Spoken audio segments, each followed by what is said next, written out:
Study IQ IAS, अब तैयारी हुई अफोर्डेबल। नमस्कार दोस्तों आई एम श्योर कि फार्मर्स का जो प्रोटेस्ट है उसके बारे में आप लगातार सुन रहे होंगे और आज फाइनली फार्मर्स ने जो पूरा मार्च है उसको स्टार्ट कर दिया है। अब देखना होगा, देखो पुलिस ने और सरकार ने पूरी तैयारी तो कर रखी है ताकि दिल्ली में एंटर ना करने दिया जाए। खैर, इसमें एक चीज आप सभी को पता होना चाहिए कि जो फार्मर्स की डिमांड है उसमें सबसे इंपॉर्टेंट एक जो मुद्दा है वो है आपका MSP का, मिनिमम सपोर्ट प्राइस।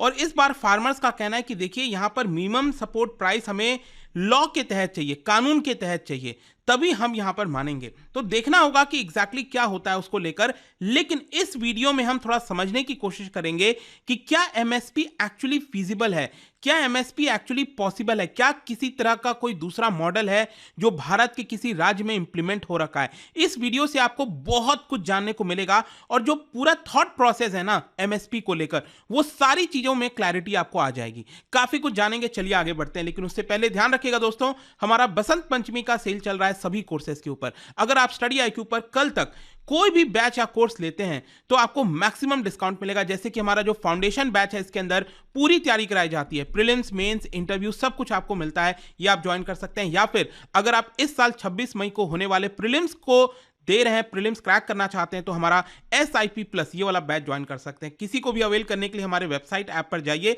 या फिर कमेंट सेक्शन में लिंक है और यूज करना है आपको कोड अंकित लाइव, ताकि आपको मैक्सिमम डिस्काउंट मिल जाए। और इसके अलावा अगर आप MCQs अटेम्प्ट करना चाहते हैं तो मेरे इंस्टा पेज पर जा सकते हैं, वहां पर स्टोरीज में जितने भी MCQs हैं उसको आप अटेम्प्ट कर पाएंगे। चलिए शुरुआत करते हैं और सबसे पहले ये देखते हैं कि एग्जैक्टली क्या हो रहा है।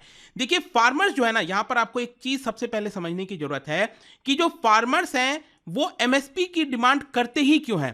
देखो इसके पीछे थोड़ा सा लॉजिक भी है और उससे हमें समझने की भी जरूरत है, क्योंकि मैंने देखा है कि जब भी MSP का मुद्दा आता है ना तो लोग दो तरफ डिवाइड हो जाते हैं। एक गुट ऐसा होता है जो कि पूरी तरह से रिजेक्ट कर देता है कि नहीं MSP होना ही नहीं चाहिए, दूसरा गुट होता है वो कहता है कि नहीं MSP क्यों नहीं होना चाहिए। यहां पर हम ओवरऑल समझेंगे, लेकिन यहां पर आपको एक चीज समझने की जरूरत है कि जो फार्मर्स है वो ज्यादातर बायर्स मार्केट में ऑपरेट करता है। बायर्स मार्केट का मतलब ये हुआ कि वहां पर जो पावर होती है वो बायर के पास होती है।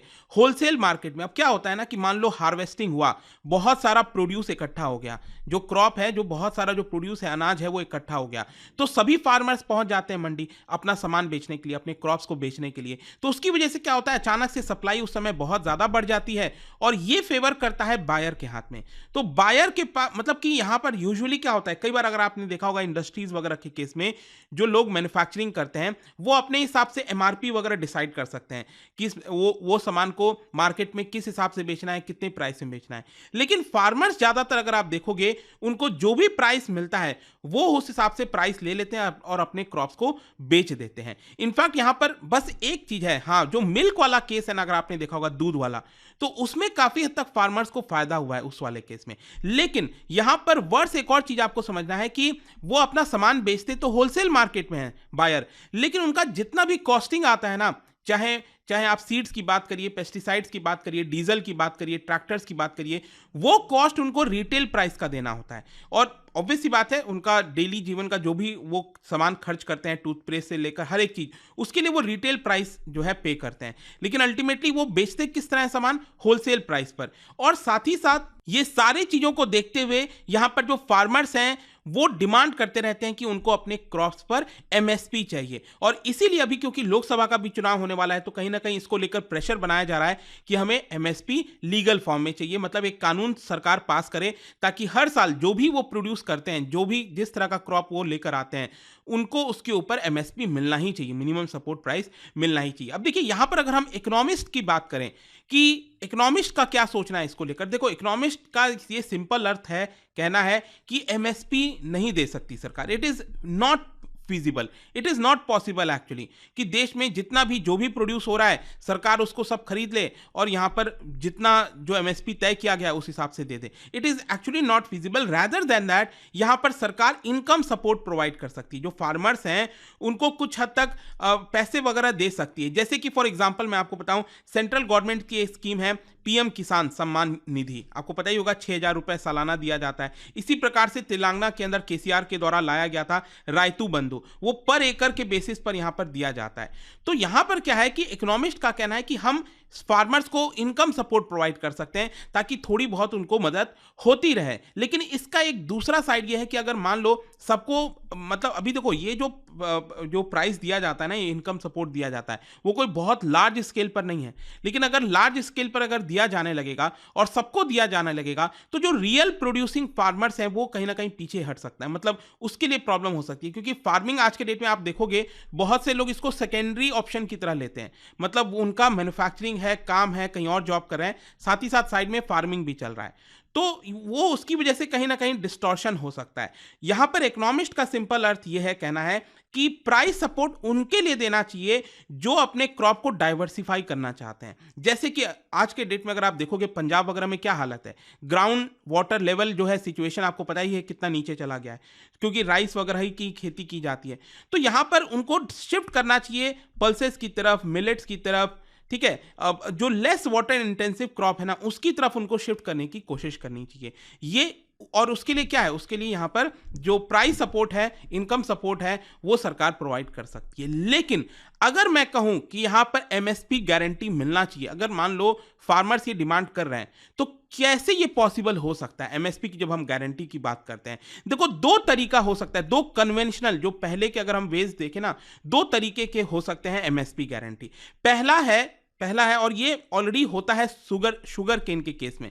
शुगर केन के केस में आपको पता है ना, गन्ना जो होता है, तो उस केस में क्या है कि जो बायर है उसको फोर्स किया जाता है। सरकार जो शुगर मिल्स होती हैं, जो आपके इंडस्ट्रीज वगैरह होती हैं शुगर की, उनको कहती है कि आपको किसान को 2000 पर क्विंटल में खरीदना ही होगा, तो वो खरीदना ही पड़ता है। तो वो हो गया फोर्सिंग बायर्स टू पे एमएसपी। एक तो ये तरीका होता है, लेकिन इसको इंप्लीमेंट करना बहुत मुश्किल है, लेट मी टेल यू। जी हाँ, जैसे कि अगर आप देखोगे एक्चुअल में हमेशा यही प्रॉब्लम होती रहती है। सरकार ने बोल तो दिया है शुगर मिल्स को कि आपको इतना रुपए कम से कम पे करना है, लेकिन क्या वो एक्चुअल में पे कर पाते हैं? बहुत मुश्किल आती है। कई बार तो डिले होते होते, मतलब बार बार वो चीजें चलती रहती हैं, महीनों महीनों लग जाते हैं पेमेंट मिलने में। और या तो हो सकता है कि जो बायर है वो कह दे मैं तो खरीदूंगा ही नहीं, ठीक है, तो इसकी वजह से लॉस किसका होगा? किसान का ही होगा। तो पहला जो तरीका है कि बायर्स को फोर्स करो कि आप एमएसपी पे ही खरीदो, ये पॉसिबल नहीं दिखता, ठीक है, एग्रीकल्चर के अंदर।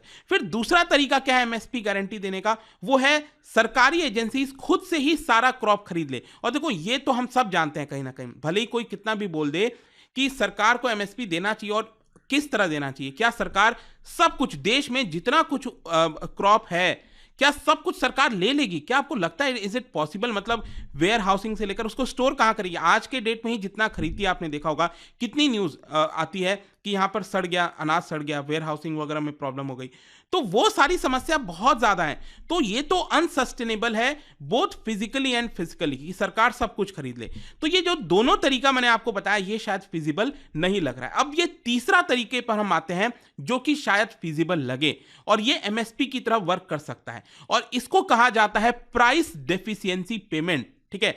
प्राइस डेफिशिएंसी पेमेंट, ये तीसरा ऑप्शन आप कह सकते हैं। इसमें क्या होता है कि सरकार यहां पर जो गैप है ना मार्केट प्राइस का और एमएसपी का, वो सरकार डिफरेंस फार्मर को दे सकती है। जैसे कि फॉर एग्जांपल अगर मैं कहता हूं कि मान लो अगर सरकार ने तय किया है गेहूं के लिए 3000 रुपए क्विंटल, मैं जस्ट एक एग्जांपल दे रहा हूं, 3000 रुपए एमएसपी है, ठीक है, ये क्या है?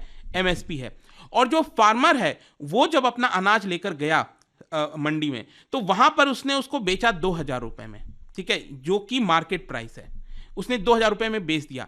लेकिन सरकार ने एमएसपी कितना तय कर रखा है? 3000 रुपए तय कर रखा है, उसने बेचा 2000 रुपए में। तो ये जो डिफरेंस है 1000 रुपए का, ये सरकार उसके अकाउंट में डायरेक्टली डाल दे कि चलो आपको एमएसपी का प्राइस मिलना चाहिए था, आपने 2000 का पेमेंट किया है और आपको 1000 हम दे रहे हैं।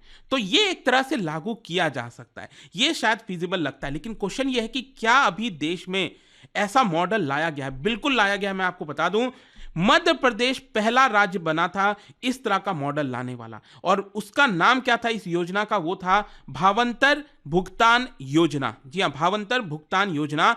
इस स्कीम के तहत क्या होता था कि मार्केट प्राइस पहले तो तय किया जाता था। अब देखो यहां पर एक चीज समझना है, मैंने आपको पहले ही बोला था ना, यहां पर मार्केट प्राइस और एमएसपी, ये दो चीज आप ध्यान में रखिएगा, तभी आपको ये समझ में आ पाएगा। अब मार्केट प्राइस कैसे तय होगा? मतलब मध्य प्रदेश सरकार ने कहा कि आपका जो डिफरेंस होगा ना, वो हम आपके खाते में डालेंगे। लेकिन आप समझिए, अगर मान लो 10 फार्मर हैं, अब हर कोई फार्मर क्या कहेगा? जैसे कि मान लो एक फार्मर है, वो अपना गेहूं बेचने गया और वो सरकार को बताएगा ना कि देखो मेरा तो 2000 में नहीं बिका, मेरा तो 1000 रुपए में बिका और आपने एमएसपी 3000 पे किया था, तो आपको यहाँ पर हमें डिफरेंस देना चाहिए 2000 रुपए का। तो ऐसे तो हर कोई फार्मर बोलेगा मेरा तो 500 रुपए का बिका, मेरा तो 300, हर कोई ज्यादा कम दिखाने की कोशिश करेगा ना, मेरा तो बिका ही नहीं, बहुत कम, कोई कह देगा 100 रुपए में बिका। तो क्या सरकार 2900 दे देगी? ऐसा नहीं है। इसके लिए मतलब मार्केट प्राइस क्या होगा ये तय करने के लिए मध्य प्रदेश सरकार ने क्या किया कि वहां पर मध्य प्रदेश के अंदर जो मंडीज हैं, जिसको एपीएमसी कहते हैं, एग्रीकल्चर प्रोड्यूस मार्केटिंग कमिटीज, ठीक है, वहां पर क्या एवरेज रेट पर बिक रही हैं, ठीक है, वहां पर क्या एवरेज रेट है, और साथ ही साथ दो और राज्यों में, देश के अंदर दो और राज्यों में जहां पर उस पर्टिकुलर सीजन में अनाज बिक रहा है उसका क्या एवरेज प्राइस है, तो उन सबका एवरेज करके ये मार्केट प्राइस निकाला जाता है। ठीक है, अब जैसे कि मान लो इसका एवरेज किया गया और मार्केट प्राइस निकाला गया 2500 रुपए, ये मार्केट प्राइस है, और मध्य प्रदेश सरकार ने कहा कि हम 3000 रुपए एमएसपी रख रहे हैं, तो बाकी का 500 क्या करेगी मध्य प्रदेश सरकार, वो उनके खाते में डाल देगी। आया समझ में? अब हो सकता है कि, जरूरी नहीं है, हो सकता है कि कोई पर्सन 2800 रुपए में बेच दिया हो, उसको तो मिलना चाहिए कितना, उसको मिलना चाहिए सिर्फ 200 रुपए। हो सकता है कि कोई 2000 रुपए में बेचा हो, लेकिन सरकार ने तय कर दिया कि देखो हमारा जो मार्केट प्राइस हमें जो निकाल कर सामने आया है वो है 2500 रुपए, और इस हिसाब से हम आपको पे करेंगे। और इनफैक्ट मैं आपको बता दूं, ये सिर्फ वीट और उसके लिए नहीं है, सबसे बड़ी बात यह है कि जो डिमांड है ना फार्मर्स की, कि वो सभी क्रॉप्स के ऊपर लागू होना चाहिए। तो मध्य प्रदेश ने कहा कि 2017-18 में, आप देख सकते हो, इसको इंप्लीमेंट किया गया था मध्य प्रदेश के अंदर, क्योंकि ये कंटिन्यू नहीं हो पाया था। मैं आपको आगे बताता हूं। देखो 2017-18 में जो खारिफ वाला क्रॉप है, पोस्ट मॉनसून वाला, उसमें 8 क्रॉप्स के अंदर इसको लागू किया गया था, जैसे उड़द हो गया, ब्लैक ग्राम, सोयाबीन, मेज, अरहर, मूंग, ग्राउंडनट, ठीक है, इस तरह से टोटल 8 क्रॉप्स में इसको लागू किया गया था, और करीब करीब 21 लाख फार्मर्स ने रजिस्टर किया था, and payments of about 1952 crore जो है उनको दिए भी गए थे। जी हाँ, करीब करीब 2000 करोड़ रुपए उनके खाते में डाले गए थे उस समय, 2017-18 की मैं बात कर रहा हूं। लेकिन क्या होता है कि आगे चलकर ये स्कीम वर्क नहीं कर पाती है, क्योंकि सेंटर की तरफ से कोई सपोर्ट नहीं होता है, और राज्य सरकार भी कितना कर पाएगी, कितना यहां पर पेमेंट वगैरह दे पाएगी, तो वो चीजें आगे नहीं बढ़ पाएंगी। लेकिन इसके अलावा एक और मॉडल है, मैं आपको बता दूं, हरियाणा वाला मॉडल, और उसको कहा जाता है, वो भी सेम इसी तरह का है, पीडीपी, जो प्राइस डेफिशिएंसी पेमेंट, जो मैंने आपको बताया ना, जो मध्य प्रदेश ने सबसे पहले लागू किया, तो इसको हरियाणा में बोला जाता है, और ये चल रहा है हरियाणा में, भावांतर भरपाई योजना।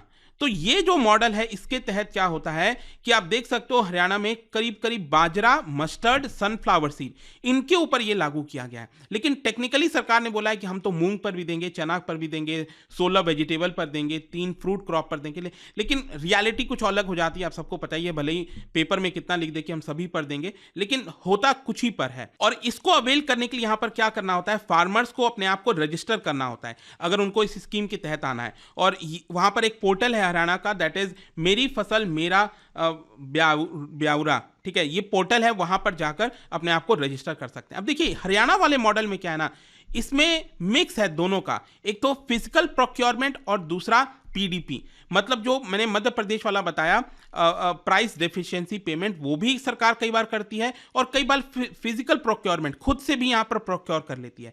डिपेंड करता है, अगर मान लो डिफरेंस बहुत ज्यादा है, अगर मान लो मार्केट प्राइस है 1000 रुपए और सरकार ने 3000 रुपए पे कर रखा है आपका ये एमएसपी, तो यहां पर डिफरेंस बहुत ज्यादा हो गया 2000 का, तो सरकार कहेगी हम नहीं 2000 नहीं देंगे, आप एक काम करो, आप हमें ही दे दो पूरा वो जो अनाज पक रहा है, और हम कोशिश करेंगे कि उसका जो मार्केट प्राइस है उसको जो डिफरेंस है ना उसको कम से कम किया जाए। अगर डिफरेंस कम है, 500 रुपए के आसपास है डिफरेंस, तो चलो हम आपको पेमेंट कर देंगे डायरेक्ट अकाउंट में, हम उसको लेने का झंझट नहीं करेंगे, ठीक है। तो ये सारी इस तरह से चीजें देखने को मिलती हैं। और 2020-21 में क्या हुआ था, सरकार ने प्रोक्योरमेंट किया था डायरेक्टली, और उसके बाद वाले वर्षों में अभी तक सरकार क्या कर रही है, दोनों चीज कर रही है, कहीं कहीं पर प्रोक्योरमेंट करती है और कहीं पर डायरेक्टली पेमेंट कर देती है। आई होप आपको समझ में आ गया होगा। देखो कंक्लूजन क्या निकलता है कि मध्य प्रदेश और हरियाणा दोनों राज्य सरकारों ने दिखाया है, डेमोन्स्ट्रेट किया है कि कुछ हद तक आप ये जो एमएसपी है, other than on rice, wheat and sugarcane, देखो इस पे तो मिलता ही है एमएसपी, लेकिन इसके अलावा भी बाकी क्रॉप्स पर भी आप चीजों को ला सकते हो, एमएसपी प्रोवाइड कर सकते हो, ये डेमोन्स्ट्रेट करके दिखाया है। लेकिन इसका एक सबसे बड़ा इंपॉर्टेंट चीज जो समझना है वो है आपको कि इंफ्रास्ट्रक्चर होना चाहिए, क्योंकि मैंने आपको क्या बताया, एमआरपी कैसे, जो मार्केट प्राइस है वो कैसे तय किया जाएगा, वो एपीएमसी मंडी है, वहां पर इंफ्रास्ट्रक्चर ऑलरेडी बना हुआ है। तो देश भर में जब तक ये इंफ्रास्ट्रक्चर नहीं बनेगा तब तक आप इसको लागू करना बहुत मुश्किल हो सकता है। तो यहाँ पर एक तो कई सारी चीज़ें हैं कि सेंट्रल गवर्नमेंट भी इसके अंदर फंडिंग प्रोवाइड करे 50%, तो तब जाकर ये चीज़ें यहाँ पर लाई जा सकती हैं and it can be a good start. Let's see क्या होता है यहाँ पर, बट आई होप कि आपको समझ में आ गया होगा। जो एक ओवरऑल पर्सपेक्टिव है एमएसपी को लेकर, वो आपको काफ़ी कुछ जानने को मिला होगा। और जाने से पहले एक इंटरेस्टिंग क्वेश्चन, क्या आप बता सकते हैं which of the following is the main food crop of semi arid areas of central and southern India? आपको बताना है कौन सा क्रॉप की हम बात कर रहे हैं, मेन फूड क्रॉप कौन सा है इसमें से, ज्वार, रागी, मेज या फिर बाजरा। इसका राइट आंसर आप सबको पता है, मेरे इंस्टाग्राम पर तो मिलेगा ही, वहां पर अगर आप नहीं हो कोई बात नहीं, टेलीग्राम से ले सकते हैं इसका सही उत्तर। मैं कई सारे जो एमसीक्यूज हैं वो यहाँ पर स्टोरीज में डालता रहता हूँ। अगर आपको पीडीएफ चाहिए तो टेलीग्राम पर आइए, अलग अलग सोशल मीडिया पर आप जुड़ पाओगे। और जैसा मैंने आपको बताया, अगर आप यूपीएससी की तैयारी कर रहे हैं, कोई भी बैच चाहते हैं, you can just use this code Ankit live, ताकि आपको मैक्सिमम डिस्काउंट मिल जाए। आई होप की वीडियो आपको पसंद आया होगा। मिलता हूं आपसे next time. Till then, thank you very much, see you soon. Study IQ IAS, अब तैयारी हुई अफोर्डेबल।